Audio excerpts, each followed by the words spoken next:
Saludos, mis amados suscriptores de El Universo Desconocido, con un servidor J. Dávila.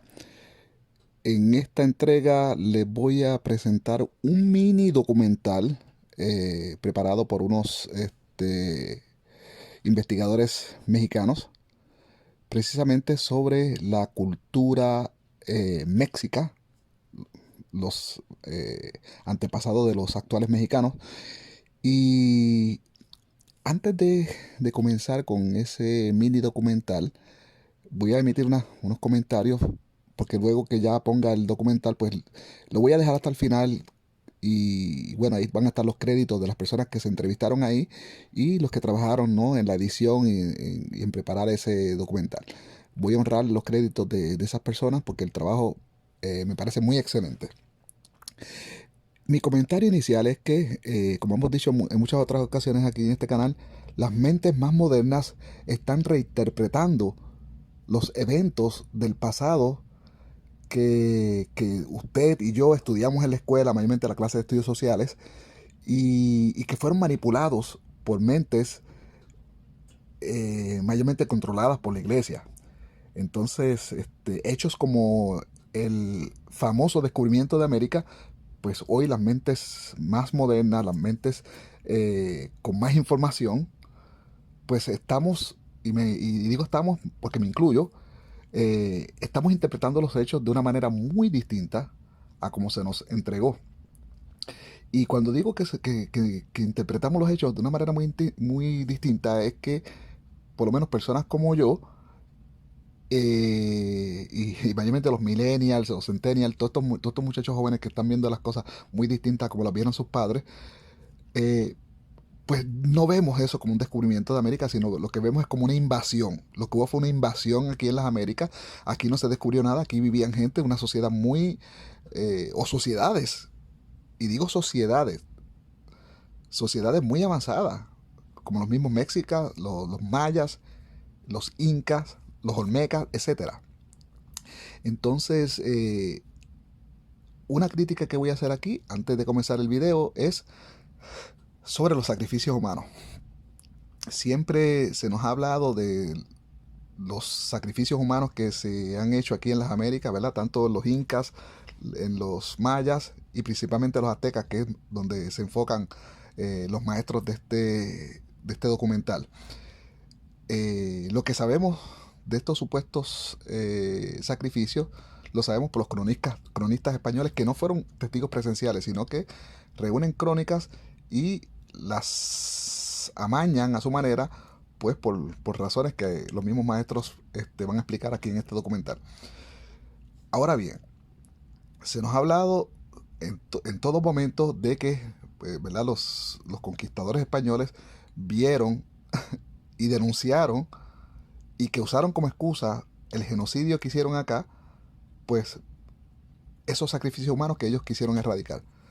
Pero lo irónico de todo esto, y con esto voy a cerrar mi comentario y lo voy a dejar pensando ustedes, lo irónico de todo esto es que prácticamente los españoles hicieron lo mismo. Lo hicieron y lo hacían antes de venir acá a las Américas. Vamos a definir lo que significa sacrificio humano. Un sacrificio humano en la cuestión teológica es quitarle la vida a otro ser humano en favor de la deidad que yo adoro. Esa es la definición. Sacrificio humano, quitarle la vida a otro ser humano en favor a la deidad que yo adoro. Entonces, cuando los españoles empezaron a asesinar a los aztecas, a los mayas y a los incas, en el caso de Francisco Pizarro y todos los conquistadores de allá del área sur de las Américas, pues es lo mismo. Hicieron lo mismo. Sacrificaron humanos en el nombre del Dios de los europeos, de aquellos que llegaron, en el caso ¿verdad?, de los europeos, el nombre de Jesucristo, que era el Dios, y sigue siendo el Dios ¿verdad?, de los cristianos. Y no solo lo que se hizo aquí en las Américas, sino la cacería de brujas que hubo en Europa antes de venir para acá. Cacería de brujas, no, de mujeres que se acusaban de brujería y bueno, y se las tiraban en el río Tíbet, de ahí en el Tíbet. en el Vaticano, en el área de Roma, o las quemaban en la hoguera, en fin, también lo que se conoció como el Santo Oficio, la Santa Inquisición, todas las fuentes que hubieron con eso, judíos, las cruzadas, etcétera. Entonces, vamos a dejar mi opinión hasta aquí. Es para que cuando vean este documental que les voy a presentar, lo vean con ese, ¿cómo podríamos llamarlo? Con esa malicia, lo vean ya con ese pensamiento de que en realidad los españoles, cuando llegaron, vamos a decir los españoles católicos, y no solo los españoles católicos, sino también todos los protestantes que vinieron, ¿verdad? Los ingleses que llegaron a las Américas, acá al área de Estados Unidos, en el Mayflower, en Massachusetts, las brujas que quemaron en Salem, etcétera, pues todas esas personas hacían lo mismo, sacrificaban humanos en el nombre de Jesucristo. Tan sencillo como eso. Entonces, ya terminó mi opinión. Aquí los dejo con ese documental. Espero que lo disfruten y que les cambie su mente.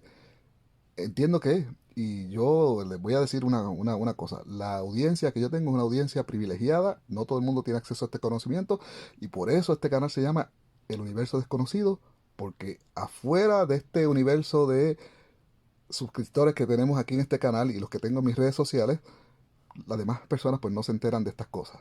Así que, bueno, sin más, los dejo con el documental, espero que lo disfruten. Hasta la próxima. La historia oficial nos dice que no hubo otro lugar con mayor número de sacrificios humanos que los llevados a cabo por los aztecas. Sus rituales de terror en los que abrían el pecho de su víctima y sacaban su corazón han perdurado hasta nuestros días. Sin embargo, nuevas corrientes revisionistas sugieren que quizás tales actos sanguinarios jamás ocurrieron.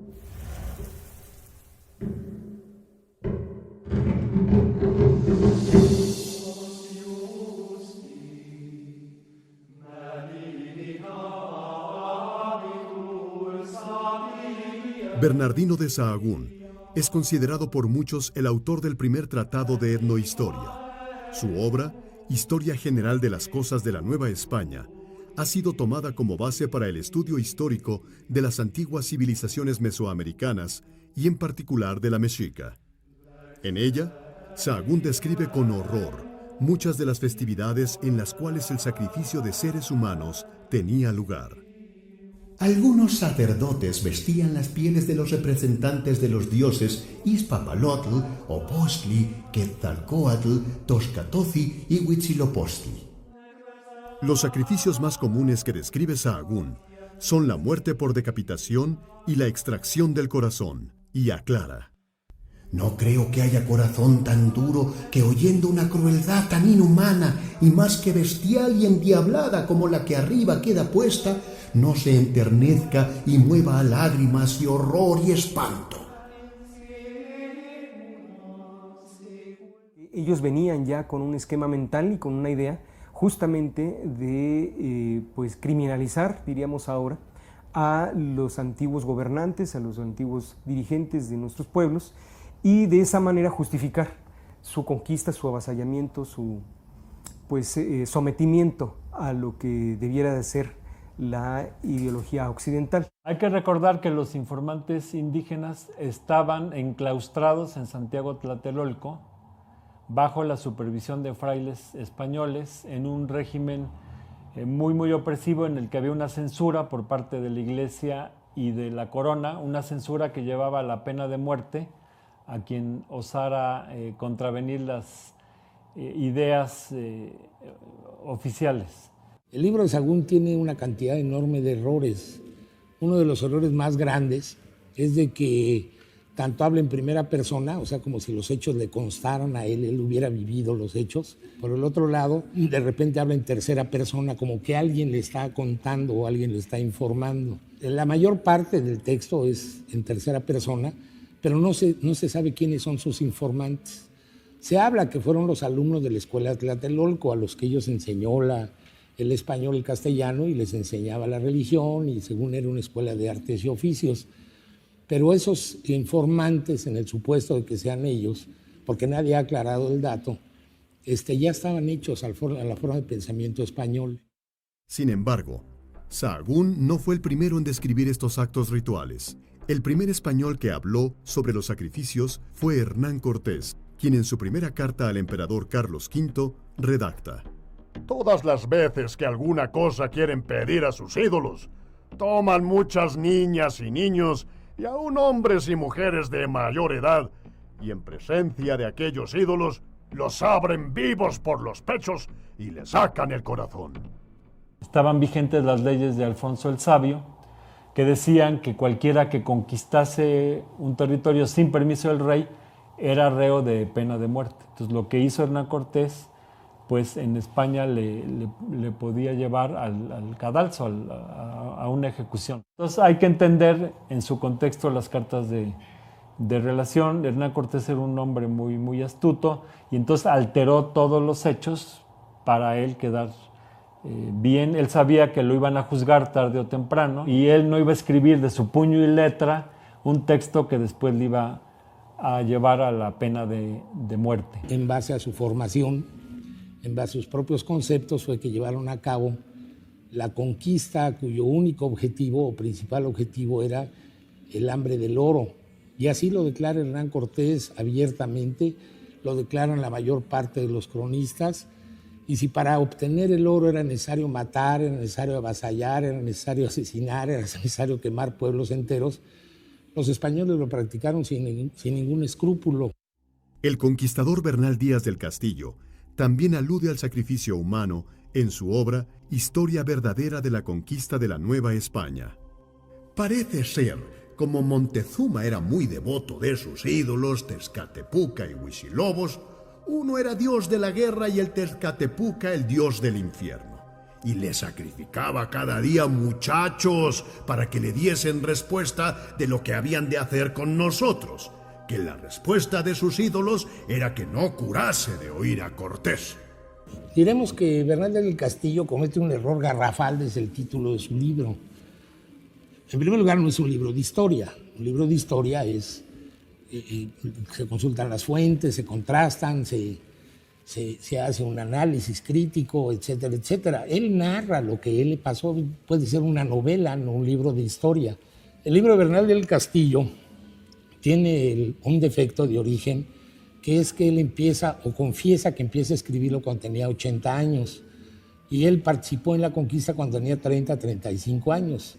Es difícil creer que la memoria sea tan precisa o tan exacta, transcurridos 40, 45 años, como para que se acuerde de los detalles, para que se acuerde de...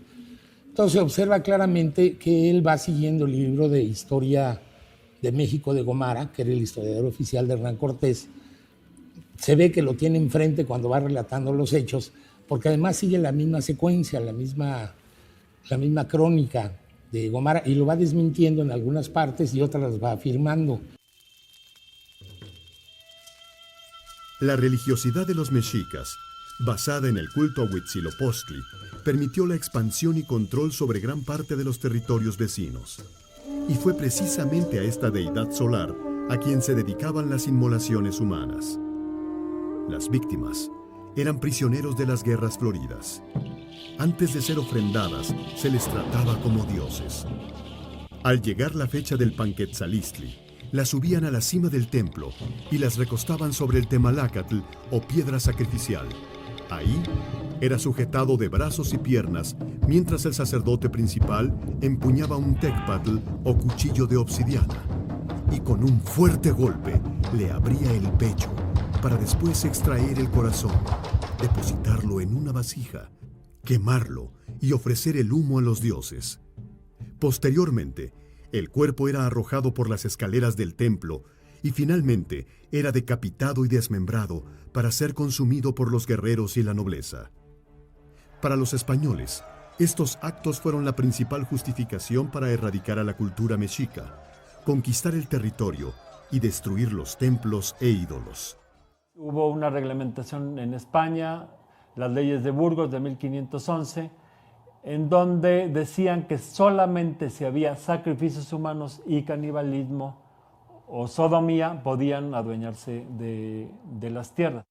Según los cronistas españoles, cada persona tenía un significado y era sacrificada con un propósito específico durante una fecha en particular, de tal forma que los sacrificios ocurrían durante todo el año, siendo las víctimas hombres, mujeres, niños, cautivos y esclavos. Si a una deidad la va a representar un esclavo, entonces ¿en dónde está el papel de la jerarquía de la deidad? Pues si la va a representar alguien, pues elijo al hijo de un noble, al hijo de un principal, para que es el que represente a la deidad a la cual se le va a sacrificar algo. Una deidad no puede ser representada, y mucho menos en un acto ritual, por un esclavo. Tiene que ser siempre un principal, si no es válido, simplemente. Ninguno de los cronistas, ninguno, se pone de acuerdo con respecto a en qué consistía el sacrificio humano, ni mucho menos sobre quién se practicaba. Unos dicen que se practicaba sobre las doncellas, otros que se practicaba sobre los jóvenes, otro que se practicaba sobre los prisioneros de guerra, otro que se practicaba sobre los reos. No hay acuerdo entre ellos. Totonatio ye omotlaticino, totonatio ye omospoliocino iguan sentayualoyan otechkawili.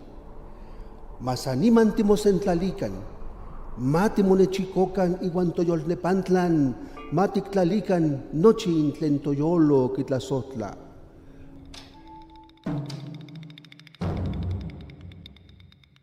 Los códices originales que todavía se conservan son pocos, pero se sabe que en la mayoría, tanto prehispánicos como coloniales, aparecen retratados la religión, costumbres, economía y en general su modo de vida, incluyendo por supuesto su cosmovisión. En algunos se relata la forma en que los sacrificios se llevaban a cabo. Si el sacrificio humano fue una invención de los conquistadores para justificar su saqueo y codicia, entonces, ¿qué hay de estos códices o las piedras y grabados en los que los sacrificios y el canibalismo se ilustraban? ¿La visión europea podría haber sido alguna tergiversación de los códices? ¿O realmente presenciaron los sacrificios y la antropofagia? En los códices poshispánicos, ahí sí vas a encontrar cantidad de dibujos en donde en el Templo Mayor, por ejemplo, escurre la sangre por todas las gradas y arriba 4 sacerdotes están sosteniéndolo por las extremidades y un quinto le está abriendo un boquete en el pecho y sacando el corazón. Pero en los códices mixtecos debemos buscar lecturas laterales porque no se demuestra un verdadero sacrificio humano. En el juego de pelota del Tajín, me parece que en el de Chichén, aparece la escena de un personaje sentado con la cabeza a un lado y que están saliendo 7 serpientes de la oquedad en el cuello. Ahí también es otra lectura, nos está hablando de bioenergía seguramente, bioenergía humana que se entrega en el momento de una muerte. Que nos hablan efectivamente de un lenguaje simbólico, en donde el cuerpo humano en particular, pero en realidad todo el conjunto de la naturaleza, tiene un simbolismo transmutado a una cosmovisión que se ha preferido verla como un aspecto religioso, pero sin comprender todos sus planos y todas sus capacidades para poder introyectarlo a la vida de las propias sociedades, pero también representado en la naturaleza misma. Sahagún describe a los mexicas como idólatras y supersticiosos adoradores del diablo, destacando a Huitzilopochtli y Tezcatlipoca como los principales. Los sacrificios representaban el alimento de los dioses y con ello aseguraban el sustento y beneplácito de estos. Las deidades eran descritas por Sahagún y otros evangelizadores como demonios sedientos de sangre humana que exigían innumerables víctimas a cambio de favores y la continuidad de la vida. Se creía que estos sacrificios y el ofrecimiento de sangre y corazones permitiría la permanencia de la vida. La palabra Dios no existe en náhuatl. Entonces, ¿dónde sacan que las deidades y que los dioses y que no sé qué? Pues no existen, ni siquiera el concepto de Dios. Y entonces confunden absolutamente las cosas. Como no sabían náhuatl, dicen que Quetzalcóatl hacen una traducción literal, dicen la serpiente emplumada. La serpiente era el símbolo de la sabiduría. Y lo que quiere decir la palabra Quetzalcóatl es hermosa y venerable serpiente, conocedora, sabedora. Y que era lo que se practicaba en las culturas del México antiguo, el conocimiento de la naturaleza, el conocimiento del hombre, el conocimiento de las personas, que es una idea total y absolutamente distinta al pensamiento occidental, incomprensible para el pensamiento occidental. Coatl, como elemento de la naturaleza, es vibración ondulante, aparte del nombre que se le da a las víboras, vibración que ondula. Y Quetzali es hermosura, entonces es vibración hermosa. ¿Y qué es lo más hermoso que tenemos nosotros? Es la vida. Entonces, si vibración, otros sinónimos, energía, y la vida vital, energía vital. Entonces, Quetzalcóatl, desde un punto de vista mucho más profundo, es energía vital y no serpiente emplumada. Los llamados dioses son representaciones cosmogónicas de ciertas fuerzas, ¿no? Y entonces no hay dioses, simple y llanamente. Por ejemplo, usted le dice a un hablante de la lengua que si Tlaloc es el dios de la lluvia, le va a decir, no, es lo que bebe la tierra. Ellos lo que hacían era entender las fuerzas de la naturaleza y de la sociedad y representarlas, ¿no? Hécat era el viento, Tlaloc la lluvia, Huitzilopochtli era la voluntad. No eran dioses. Esto de dioses y demonios pues es una idea europea. Para ellos, por ejemplo, Tlaloc era la lluvia misma. Tlaloc viene de Tlali, que es tierra, y Octli, que es licor. Tlaloc es el licor de la tierra, no es un dios. Los cronistas españoles decían que el corazón debía continuar latiendo para que éste fuera aceptado por las supuestas deidades. Sin embargo, una nueva duda surge si nos preguntamos si un cuchillo de pedernal era capaz de abrir el pecho y, sobre todo, para extraerlo tan rápido que el corazón aún latiera al ser extirpado. Entrevistamos a un doctor que era director del Hospital General. Le preguntamos también sobre extracción de corazón y le leímos los textos. Dice, eso también es una patraña. Dice, porque nosotros como médicos, como cirujanos, para poder abrir un corazón, metemos una sierra en el esternón y luego unos forceps para abrir el pecho. Y luego para sacarlo no sale como si fuera una manzana. Hay que estar cortando cientos de ligaduras de diferentes grosores y tamaños, desde las mayores, que son las arterias y las venas, hasta todos los vasitos, dice. Y cuando eso sucede, ya el corazón no late. Sacar el corazón no es una cosa sencilla, dice el doctor Hasler. Es una cosa complicada. Si se va a sacar por el lado del esternón, o sea, abriendo las costillas, abriendo los huesos, es una cosa casi imposible. O sea, se requiere un material con tal virtud para cortar, afilado de tal manera que no es cosa sencilla. La forma más sencilla podría ser sacarlo por abajo de las costillas, sacar el corazón, pero que también no es una obra sencilla porque hay una cantidad de tejidos, de tendones y de músculos que hay que romper antes de poder extraer. El abdomen sería una vía, pero sería más tardado, y ahí sí tu paciente a lo mejor no podía sacar un corazón latiendo. Otra teoría casi irrefutable de que los sacrificios humanos fueron innumerables son los llamados tzompantlis o hileras de cráneos. Se han encontrado restos de tzompantlis y los conquistadores españoles narran con horror el sinnúmero de cráneos que se veían en estos monumentos. Nos ponemos a pensar, pues es una costumbre de todos los pueblos enterrar a sus muertos en los templos. Si se encuentran esqueletos en un templo católico, en ningún momento se va a decir que fueron producto de un sacrificio humano, sino al revés, que era gente muy santa y muy buena que los enterraron en el templo. En cambio, se encuentran esqueletos en un teocalli precuautémico, inmediatamente dicen que son producto de sacrificios humanos. En Teotihuacán y en otros centros ceremoniales se han encontrado también entierros con infantes, con niños, con niñas, con personas de un alto grado ceremonial, sacerdotal se llama, o incluso religioso o guerrero, pero esto no podría tampoco, no podríamos tan fácil decir que se trató de un sacrificio salvaje, sino que fue motivo de la sacralización precisamente de estas personas. No podemos saber si fueron sacrificadas, es decir, con vida fueron enterradas o con vida y gozando de salud fueron asesinadas, sino que una vez fallecidas pudieron haber sido motivo de un entierro religioso. Pues siempre a los arqueólogos que conocemos les hemos dicho que nunca van a encontrar nada absolutamente en la zona de Templo Mayor. Si van a encontrar algunos cráneos perforados son de personajes importantes. Es una costumbre que no se ha perdido, sobre todo en zonas del Estado de México, del Estado de Michoacán. Se fueron guardando los cráneos de personas que habían hecho mucho bien a la población, pero no son cráneos de sacrificados, sino de personas importantes.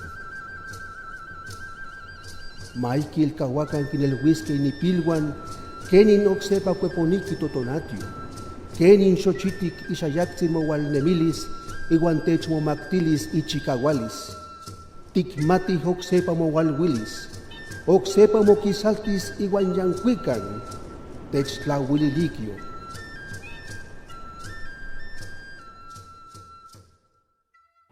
Cualquier instrumento que encuentran, por ejemplo, una vasija, dicen que ahí es donde se ponían los corazones. Entonces hay toda una industria y un gran prejuicio en donde todo se relaciona, tenga o no tenga que ver, con sacrificios humanos. Todo lo que se trata en las fuentes acerca de los sacrificios humanos, descubrimos que no hay un solo testigo visual. Entonces, por lo tanto, empezamos a descartar todo lo escrito desde el siglo XVI con respecto a los sacrificios humanos. Los académicos actuales, los grandes investigadores que tienen pues su nombre inscrito en letras de oro, incluso en los museos en vida, tienen pues todo que perder, ¿verdad? Si se desdicen de lo que ya han ido construyendo. Es un edificio, son catedrales enteras las que se han construido a base de mentiras en toda la historia humana. El que un investigador, un académico se desdiga, pues toca el ego, toca la individualidad, algo fundamental para la cultura occidental. Una comunidad que practica los sacrificios humanos de la forma en que lo narran los cronistas españoles es una sociedad enferma, es una sociedad desvergonzada, es una sociedad decadente.